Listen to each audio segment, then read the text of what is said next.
Hello, எல்லோரும் எப்படி இருக்கீங்க? நல்லா இருக்கீங்களா? என்ன உத்தரா பண்ணுற? நான் பூ எடுத்து வச்சிட்ருக்குறேங்க. கடையிலேருந்து கட்டுக்குள்ளேருந்து வந்தது. அந்த பூவெல்லாம் எடுத்து வச்சிட்ருக்கேன். ஹை ஃப்ரெண்ட்ஸ், எல்லோரும் எப்படி இருக்கீங்க? நல்லா இருக்கீங்களா? நாங்கள் சூப்பராக இருக்கிறோம். பூ கட்டுக்குள்ளேருந்து வந்ததுங்க. பூ பார்த்தீங்கன்னா 1 கிலோவுக்கு 5 பந்து கட்டுவோங்க நாங்கள். இப்போ 4 பந்து தான் வந்திருக்கு. என்ன நான் கட்டினேன்னா இதால் 5 படி வரும். இந்த மாரி 5 படி வரும் எனக்கு. இவங்க கட்டினாங்கன்னா இது 1/4 கிலோவா. இது 1/4 கிலோன்றதுனால இது 1/2 கிலோ, இது 1/2 கிலோ, 1 கிலோவா இவங்க கணக்குக்கு. பாருங்க, இதனால தாங்க கட்டுக்குள்ளி போடவே மாட்டுறாங்க. 1 கிலோ இன்னைக்கு 800 இன்னைக்கு. என்ன வேலை இன்னைக்கு? என்ன தேதியில நாளைக்கு. ஐயோ, அதனால 800 வேலை. 1 கிலோ பூ. 1 கிலோ அநியாயங்க. இது செம கொள்ளடிக்கிறாங்கங்க எங்களுக்கெல்லாம். இப்பெல்லாம் ஏங்க நான் பூ கட்டுறேன்னு வச்சு அதை பூ எடுத்து வைக்க மேலே இங்கேயும் யோசிப்போம். ஏன்னா இவ்வளோ விலையில ஐயோ அவங்க பாவம் என்ன பண்ணுவாங்க?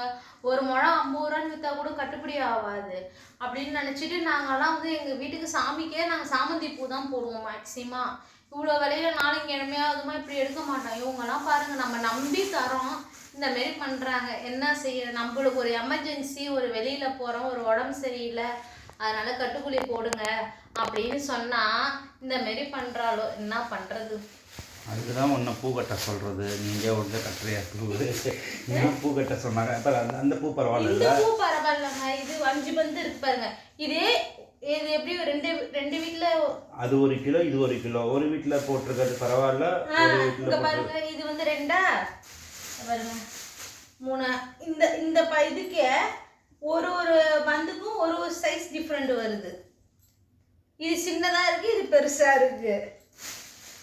கட்டுக்குள்ள போட்டால் அப்படிதான் உத்தரா பாதி எடுத்துப்பாங்க. அதனால தான் எங்கள் அம்மா கட்டுக்குள்ளிக்கு போட மாட்டுறாங்க. என்ன வேலை விற்றாலும் சரி வீட்டில் கட்டுன்னு சொல்கிறாங்க. அது இல்லாமல் நாங்கள் கட்டை எடுத்து ஃப்ரிட்ஜில் வச்சுட்டே இருப்போங்க. சும்மா நாங்கள் கீழே வைக்கவே மாட்டோம். ஃபேன் காற்றுல பூவை வைக்கவே மாட்டோம் மோஸ்ட்லி. அப்படியே வச்சாலும் ஒரு பந்து தான் வைப்போம். 2 பந்து அடுத்த பந்து சேருதா உடனே பசங்கள்கிட்டயாவது கொடுத்து வச்சிருவோம், இல்லை நாங்களே எழுந்துட்டு போய் வச்சிருவோம். இங்க பாருங்க, பூலாம் ஒரே கருப்பா இருக்கு. இவங்க போட்டு அப்படியே கட்டி எனக்கு என்னன்னு இந்த ஒரே கவர்ல போட்டு முடிச்சு போட்டு எட்டைக்கு வச்சிடுறாங்க. அதாவது இந்த பூ ஒரு ஆளா கட்ட மாட்டாங்க. கும்பலா ஒரு 2-3 பேருன்னு வச்சு உட்காந்துப்பாங்க. அப்படியே கொட்டி அப்படியே கட்டிடுவாங்க சத்த நேரத்துல. கட்டுறதுனால ஒன்று ஃப்ரிட்ஜ்லயாவது வைக்கணும், ஒண்ணுமே இல்லாம இந்த மாரி போட்டு அழும்பழமா இருக்கிறாங்க. என்ன செய்யுது? பண்றது உனக்கு தெரியுது, எனக்கு தெரியுது, கட்டுறவங்களுக்கு தெரியுதா? என்ன செய்யுது? நம்ம நிலைமை அப்படி. சரியா? எல்லாம் எப்படி இருக்கீங்க? நான் பூ கட்டலைங்க. நான் கட்டாதனால என்னென்ன பிரச்சனைலாம் வருது பாருங்க. நீ ஏன் பூ கட்டல? என்ன ஆயிடுச்சு உனக்கு? எனக்கு கொஞ்ச நாள் உடம்பு சரியில்லை, அதனால நான் பூ கட்டுறது சரியா போயிடணும்.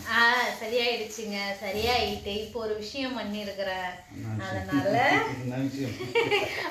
நான் பூ கட்டல. கொஞ்ச நாளைக்கு பூக்கு ரெஸ்ட். என்ன விஷயம் பண்ணுறது சொல்லு. என்ன விஷயமாங்க? ஏற்கனவே இவங்கள்ட்ட சொன்னதுதான். தையல் கிளாஸ் ஜாயின் பண்ணிட்டேங்க வெற்றிகரமாக. இன்னைக்கு தை அமாவாசைங்க. என் வீட்டுக்காரர் புடிவா. நானாவது யோசித்தேன் போலாமா, இவர் நீ கிளம்பி வந்தே அவனுன்ட்டு இட்டுட்டு போய் நான் 2 மணிக்கு சேர்த்து விட்டு வந்துட்டாரு. இப்போ இந்த சின்ன பசங்க ஸ்கூலுக்கு போகிற மாரியே எனக்கு ஒரு மாதிரி ரொம்ப நாளாகிடுச்சுங்க. நான் வெளியில் போய் இந்த மாதிரிலாம் எதுவுமே பார்த்தது இல்லையா, ரொம்ப நாளாகிடுச்சா. அவங்க இது வாங்கிட்டு வா, அது வாங்கிட்டு வா அப்படின்றது கொஞ்சம் டிஃப்ரெண்டாக தான் இருந்தது. ஆனால் கொஞ்சம் நல்ல விஷயம் தாங்க இது.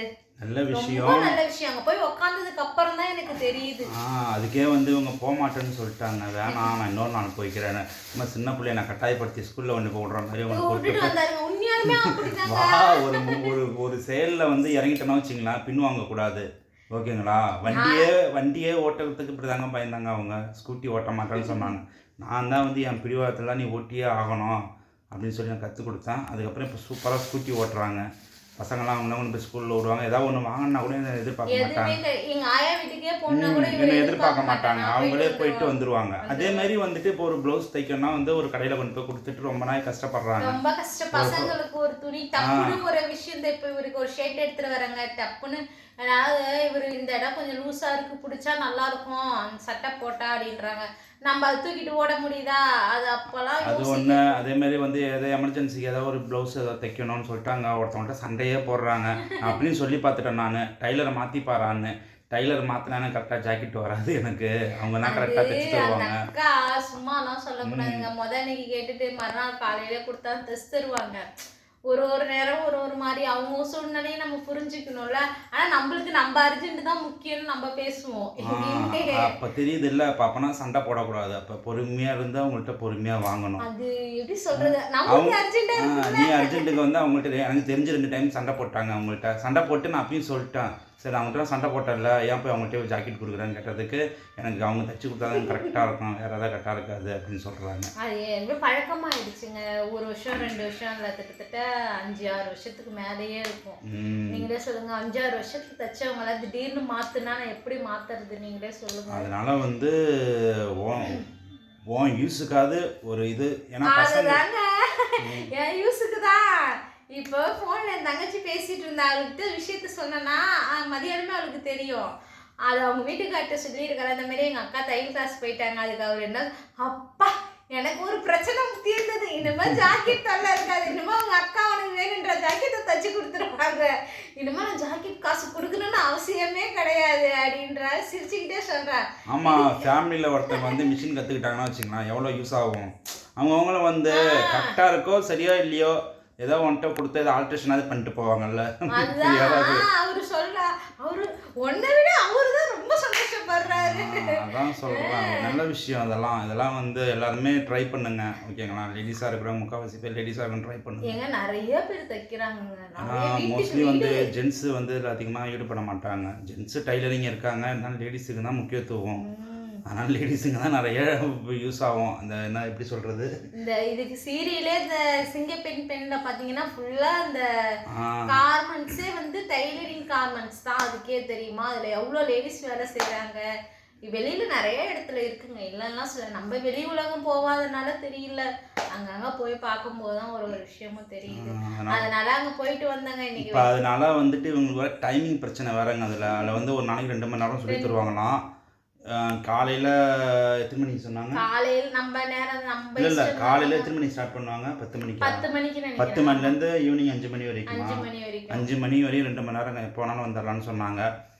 இவங்க கரெக்டாக அவங்க லஞ்ச் டைம் போகிற டைமுக்கு இவங்க போகிறாங்க கிளாஸ். அப்புறம் நான் என்னங்க செய்யறது, இவங்க வேலையெல்லாம் முடிச்சுட்டு எல்லாமே செஞ்சுட்டு கரெக்டாக 2 மணிக்கு போகிறாங்க. 2 to 4 எடுத்துருக்குறாங்க டைமு. அவங்க 2:30 மணிக்கு சாப்பிட போவாங்களாட்டுக்கு. அவங்க மேலே தாங்க வீடு, கீழே வந்து கடை, மேலே வீடு. அவங்க என்ன சொல்லிட்டுருக்காங்க, நீ வாமா அதெல்லாம் பார்த்துக்கலாம், இதுலனா ஒரு 10 நிமிஷம் ஆகும், போதா நான் போய் சாப்பிட்டு வரேன் அப்படின்றாங்க. ஏன்னா எனக்கு வந்து இதாங்க டைம். ஏன்னா நான் காலைல பசங்களை ஸ்கூலுக்கு கிளப்பி விடணும். இப்போ நான் காலைல போயிட்டேன்னா அப்புறம் நான் காலைல இல்லைன்னு எனக்கு அவங்கள பசங்களை கிளப்பி விட்டு 11 மணிக்கு தாங்க வேலை முடியும். 11 மணிக்கு போயிட்டு நான் இங்கே எத்தனை மணிக்கு வந்து அப்புறம் இவங்களுக்கு நான் மதியானம் சாப்பாடு செய்யணும்ல. நான் அப்புறம் அவங்கள அமுச்சு விட்டுட்டு சரி ஒரு வேளை சாப்பாடு செஞ்சு வச்சுட்டு கூட நான் போனால் எனக்கு 10 நிமிஷம் முன்ன பின்ன ஆனால் கூட எனக்கு பிரச்சனை கிடையாதுங்க. அதனால தான் நான் 2 to 4 அப்படியே பசங்களுக்கு ஸ்கூலுக்கு ஆப்போசிட்டில் தான் இருக்கிறேன். பசங்களையும் ஒரேடியாக கையோட நான் கூட்டிட்டு வந்துடலாம் அப்படின்னு நினச்சி தான் நான் இந்த 2 to 4 எடுத்தேன். எனக்கு டைம் அதான் செட் ஆகுது. அதான் கரெக்டான டைம் சொல்கிற மாதிரி எனக்கு அதான். ஏன்னா இவரும் 3 மணிக்கு மேலே தான் வீட்டுக்கு ஒரு நேரம் மணி 4 மணிக்கு கூட ஆகிடும். அதனால இவர் வர நேரத்துக்கு நான் வீட்டில் இருக்கிற மாதிரியே இருக்கும்ல. அதனால தான் சரின்னு சொல்லிட்டு அந்த 2 to 4. சரி ஓகே. சரி டைம் ஆகுது. நைட்டுக்கு என்ன சாப்பாடு நம்ம வீட்டில்? இன்னைக்கு தை அமாவாசைங்க. அதனால மதியானம் எங்கள் வீட்டில் எல்லாமே வடை பாயசத்தோட சாப்பாடு எல்லாம் செஞ்சு இன்னைக்கு படைச்சிட்டு தான் அர்ஜென்ட்டாக கிளம்பி ஓடினேன் நான். அதே மணி 2:30 ஆயிடுச்சு. சரி ஒரு இன்னைக்குன்றதுனால இன்னைக்கு தை அமாவாசையா, நல்ல நாள். அப்புறம் நாளைக்கு பாட்டியும் போய் பாட்டி எடுத்துட்டு, அப்புறம் வெள்ளிக்கிழமை, அப்புறம் சனி ஞாயிறு, இப்படி போயிட்டு தான் இவர் இன்னைக்கு நீ வந்தே அவனை 1 மணி நேரம் உட்காந்தாலும் பரவாயில்ல, நீ உட்காரு அப்படின்ட்டாரு. அதனால இன்னைக்கு கரெக்டான 1 மணி நேரம் தான் என்னால் உட்கார முடிஞ்சுது. இன்னைக்கு உட்கார முடிஞ்சதுலேயே அவங்க சும்மா சொல்லக்கூடாது. ஃபர்ஸ்ட் வந்து பெடல் போட சொல்லி கொடுத்தாங்க. கைவிழியுது சொல்லு. ஃபர்ஸ்ட் வந்து பெடல் போட சொல்லி கொடுத்தாங்க. அப்புறம் பெடல் மிஷின் வந்து பெடல் வந்து உன்னுடைய கண்ட்ரோலுக்கு வரணும் அப்படின்னாங்க. அப்புறம் 2வது வந்து நியூஸ் பேப்பரை வச்சுட்டு அந்த நம்ம வந்து தையல் வந்து நேராக போகிற மாரி அதில் வந்து நூல் போட்டு தையல் எப்படி அடிப்போம் அதை வந்து நூல் போடாமல் அதில் வந்து கற்றுக் கொடுக்குற மாரி கற்றுக் கொடுத்தாங்க. நீ இப்போ இந்த ஒரு லைனை எடுத்துகிட்டனா கரெக்டாக இந்த லைனில் உன் தையல் வரணும். அப்படின்றத சொல்லி கொடுத்தாங்க. இன்றைக்கி 1 மணி நேரன்றதுனால நீ நல்லா மிஷின் வந்து ஃபஸ்ட்டு வந்து பெடல் உன் கண்ட்ரோலு நீ தள்ளி விடாமையே வரணும் அப்படின்னாங்க. அப்புறம் ஓரளவுக்கு பரவாயில்லம்மா நீ கற்றுப்ப, நான் ப்ளவுஸ் மட்டும்தாங்க கற்றுக்கலாம்னு சொல்லிட்டு போயிருக்கிறேன். அதுக்கு எவ்வளோ ஃபீஸ் கேட்டாங்க? அதுக்கு 2000 ரூபாய் கேட்டிருக்கிறாங்க. 2000 ரூபாய் அவங்க அதிகம்னு சொல்கிறாங்க. என்ன பொறுத்த வரைக்கும் 2000 அதிகம் கிடையாது. மாதம். ஆனால் 6 மாதத்துக்கா ஸ்டார்டிங்லேருந்து 6 மாதத்துக்கு 5ஆவது மாதம் தான் ப்ளவுஸுக்கு வருவாங்களாம். இவங்க ஒன்று எடுத்த உடனே டக்கு லாஸ்ட் மாதத்துக்கு போயிட்டாங்க. எனக்கு டேரெக்டாக ஜாக்கெட் தைச்சி கொட்டு. அதாவது நம்ம வந்து ஓரளவுக்கு நம்மளுக்கு மிஷினை பற்றி தெரிஞ்சிட்டாவே நம்ம ஒன்று ஒன்றா பிக்கப் பண்ணிடலாங்க. இதில் என்னை பொறுத்த வரைக்கும் ஜாக்கெட் ரொம்ப கஷ்டம். அதனால் நம்ம சுடிதார் வந்து நம்மளுக்கு அந்த அளவுக்கு தைக்க போகிறது கிடையாது. ஏன்னா நம்ம மெட்டீரியல் எடுத்து இங்கே தைக்க போகிற வேலை கிடையாது. நம்ம தான் எல்லாமே ரெடிமேடில் போய் எடுத்துக்கிறோம். அதை வேணால் ஆல்ட்ரேஷன் பண்ணி போட்டுக்கலாம். நம்ம பொம்பளை பிள்ளையும் பெற்று வைக்கல சுடிதார் தைச்சி போடுறதுக்கு. இப்போல்லாம் எந்த பொம்பளை பிள்ளைங்க மெட்டீரியலாக எடுத்து தைக்கிறாங்க? எல்லாம் ரெடிமேடு வந்துடுச்சுங்க. ஸ்டிச்சிங்கோட நல்லா பார்த்தா இப்போ மெட்டீரியல் எடுத்து அதுக்கு லைனிங் எடுத்து ஸ்டிச்சிங் காசு கொடுத்து 1000 ரூபா செலவு பண்ணுறதுக்கு மெட்டீரியலாகவே நம்ம ரெடிமேடாகவே எடுத்துகிட்டு போயிடலாம் அப்படின்னு ஆயிடுச்சு. முக்கால்வாசி எல்லாமே ரெடிமேடுன்னு தான். அதனால் சரி நம்ம டைரெக்டாக ப்ளவுஸ் கற்றுப்போம், அப்புறம் எதாக இருந்தாலும் நம்ம பார்த்துக்கலாம். ஓரளவுக்கு தெரிஞ்சிருச்சுனாவே எல்லாமே யூடியூப்பில் தட்டினாவே வெளில வந்துடுது. குப்பை கொட்டுற மாரி கொட்டிடுறாங்க. அதனால் நம்ம அதை கூட பார்த்து கற்றுக்கலாம் அப்படின்னு சொல்லிட்டாங்க. சரின்னு சொல்லிட்டு ப்ளவுஸு 2 மாதம் சொன்னாங்க. டைலர் உட்காந்து பேசிகிட்டு இருக்கிறாங்க.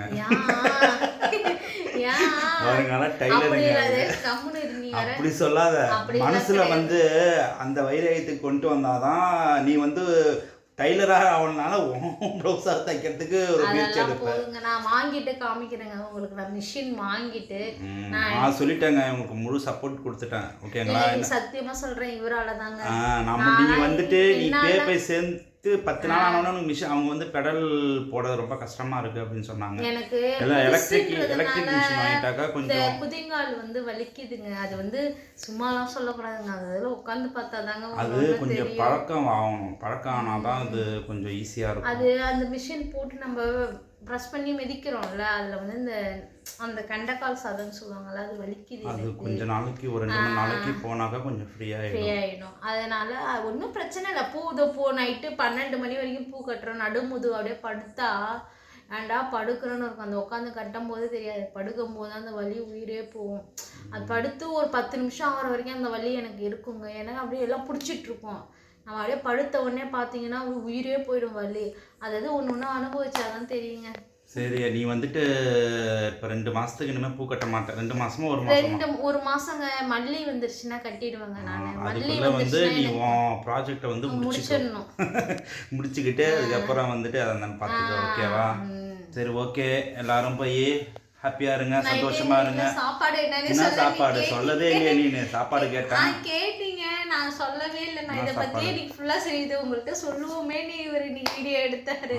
சரி, என்ன சாப்பாடு நைட்டுக்கு? சரி தெரியலங்க. இப்பதான் தெரியலன்னு சொல்றதுக்கு என்ன சாப்பாடு? மாவு இருக்கு ஃப்ரிட்ஜில். மதியானம் இன்னைக்கு வடை பாயசத்தோட சாப்பாடுங்க. சாம்பார் இருக்கு, பாயாசம் இருக்கு, வடை இருக்கு. அன்னைக்கு சரியாவே சாப்பிடல.